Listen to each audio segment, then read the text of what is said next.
আজকের রেসিপি সর্ষে বেগুন দিয়ে ভোলা মাছের ঝোল। চলুন দেখিয়ে দিই রেসিপিটা একবার।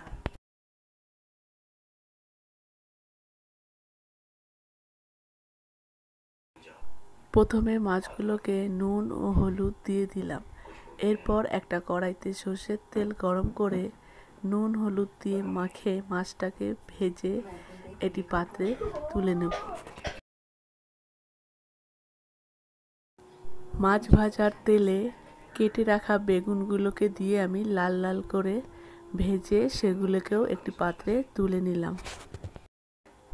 এরপর কড়াইতে জিরে ও তেজপাতা ফোড়ন দিয়ে এতে আমি একটু হলুদ দিয়ে দেবো যাতে মশলাটা ছিটে না যায়। এরপর বেটে রাখা মশলা, আদা বাটা, রসুন বাটা, লঙ্কা বাটা ও সর্ষে বাটা এবং নুন ও আর একটু হলুদ দিয়ে ভালো করে মশলাটাকে আমি কষিয়ে নেব।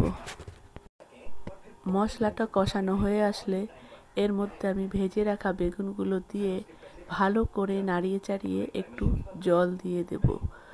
এরপর জল দেওয়ার পর জলটা ফুটে আসলে ওপর থেকে ভেজে রাখা মাছগুলো দিয়ে একটা ঢাকনা দিয়ে ঢাকা দিয়ে দেব কিছুক্ষণের জন্য।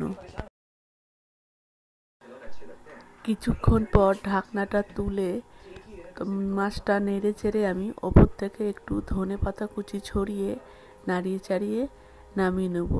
যেহেতু এতে সর্ষে বাটা দিয়ে করা আছে তাই আজকে আমি আর গরম মশলার গুঁড়ো দেব না।